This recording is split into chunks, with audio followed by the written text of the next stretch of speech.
Social development. Social networking is the absolute most important thing for adolescent young adults. And so if they're having trouble with that because they're not having a lot of exposure to their same age peers outside of the hospital, that can provide a lot of problems for the child, a lot of problems for your family, and a lot of problems for us as the treating professionals. Sexual maturation and intimacy. Fertility issues. Some of the things we talk about oftentimes is obviously there's a lot of late effects that come with different types of treatment. Not only that, but in dating, how does an AYA tell somebody who doesn't know that they've either had cancer or that they have cancer that this is something that they're going with? This is something that they're experiencing. How do we have those conversations? Marriage, fertility issues, employment, parenting. All these things are affected regardless of where they are in the treatment spectrum and where they are right now. And so these are things that we often encourage people to think about. And this is something that as a community we're working more towards, is having a better outlook and better research on just adolescent young adults, because they are less researched. We know less about them. They're just kind of stuck in the middle. And obviously insurability, which hopefully will change soon. So for further research, many of the things that we talk about and we encourage families to do is really look at the meaning that you can make from the cancer experience. There's a lot of things that you don't have control over. You do not have control over the actual cancer itself. You may have control over the type of treatment they get and how far you guys go to get it.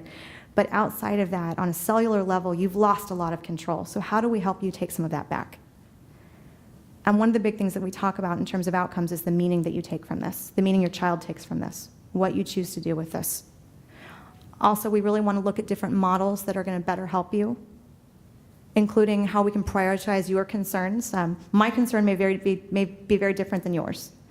So if that's the case, how do we come together? How do we figure out what's most important and get you there? Also, how we can provide, we can improve our communications with the child and with the family, and also the feasibility, cost, treatment, and psychosocial outcomes of appropriately targeted care.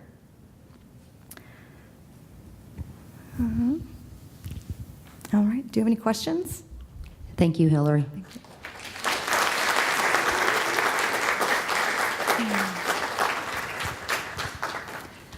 No one has, oh, go.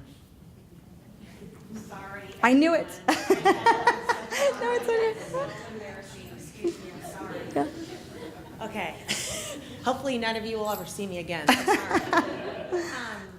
So when I listen to this, and my own, I know we're not supposed to talk about our own situation, but my family's done really, really amazingly healthy, and we're doing great. But where I personally struggle is I'll be, in my normal life, and I'm just so grateful, and I have the, things are going great. But the problem is I don't know how to cut off. What's the appropriate thing for me to cut off? Like, I'm on this listserv. And it keeps me in Oh, yeah. really, really deep, right? Yes. And so sometimes I think, okay, just delete Marion today, delete. And then I have this obsession of reading. Yes. And it kind of draws me back into the Darth Vader a little bit. And then when it goes through some relapses, 'cause this is the world we live in. Right. And then it seems like in this world, there's relapses in threes. I don't know why, but one, and then it all of a sudden signals off a few others passing away. Right. And then I kind of orbit. And then I get myself back together. And I don't know how to, what I should be doing with the listserv, what I should be doing to back away from this, because I'm not in treatment. My child isn't in treatment. And I don't know what the appropriate thing is. Yeah. This is probably one of the most common questions I get, and if it makes you feel any better, I saw a lot of nodding heads. A lot of nodding heads. This is a common problem that we talk about, and my rule of thumb is, if it's hurting you more than it's helping you, it's time to go. Does that make sense? If it's hurting you more than it's helping you, it's time to delete. And when you get to that place where you say, you know what, I don't think this is doing me really as much good as it should. It's not helping my child. It's not helping my family. Maybe it's not helping me as much as it previously did. You can always, I always recommend doing an open thank you letter. Like, I just want to thank everybody on this listserv for all their blah, blah, blah, blah, blah. And then with your friends and family and the people that are most supportive around you, watching you and keeping you honest, hit delete. So then how do you let go as a parent who's kind of always hoping relapse doesn't come into your life is then you think, well, what happened if I'm also am missing out on what's currently going on in the world and I need to stay abreast of what's going on? Mm-hmm. How do you let And- go of that? Yeah. Do you feel like the listservs are giving you the best information for that? The listserv definitely, I think, Mhm. keeps me pretty current. Yeah. I don't know how everyone else feels in here, but it definitely keeps, you hear what other people are doing. Mhm. So it does give you that kind of, knowledge is power, I've got to keep up with what's going on. Right. But there's a negative side to that. There is, yeah, absolutely. Another thing you can do if you're not ready and you do want to keep abreast is you can make yourself a rule that you check maybe once a month and eventually once every 2 months and maybe get it a little bit farther away so you're kind of slowly weaning yourself off the listserv. But again, the rule of thumb is if it's hurting you more than it's helping you, that's a good sign that it's time to start doing something to kind of pull yourself away a little bit. I mean, and it sounds like you guys, are you involved in some sort of survivorship program? And Like a follow-up program or something for your son? Long-term survival Uh-huh. for my child. Mhm.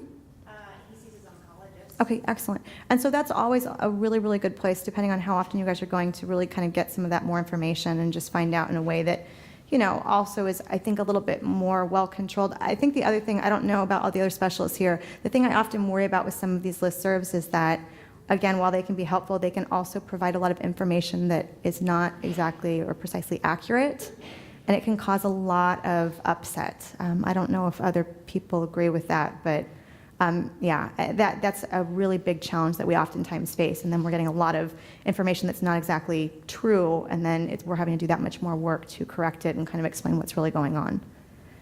So I think if you're having follow-up and you can eventually wean yourself off and maybe kind of find some people who are really good sources for information and use that instead, that may be really helpful. Sometimes also listservs, you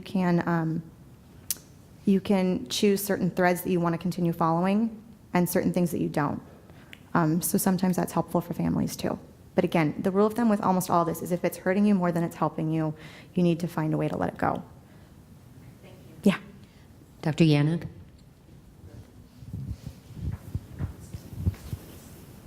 I just want to pass on to the parents here just a physician's perspective on something. And Hilary, it was outstanding talk. Actually, I'd like you to come to our center to talk. Actually, it's great.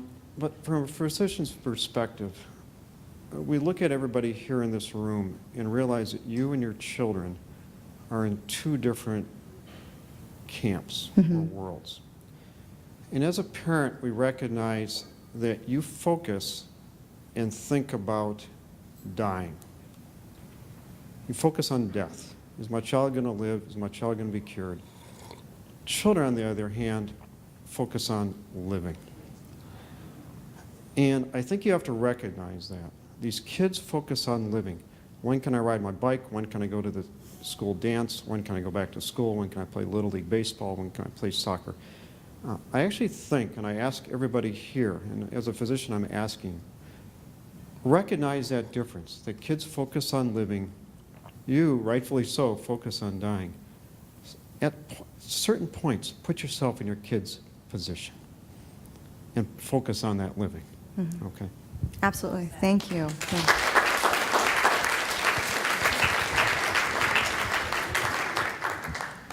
Okay, anyone else?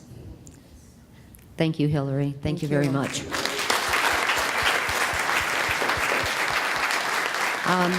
We're going to take a 15-minute break. I believe it's back in this room, so go ahead for some refreshments. Thank you.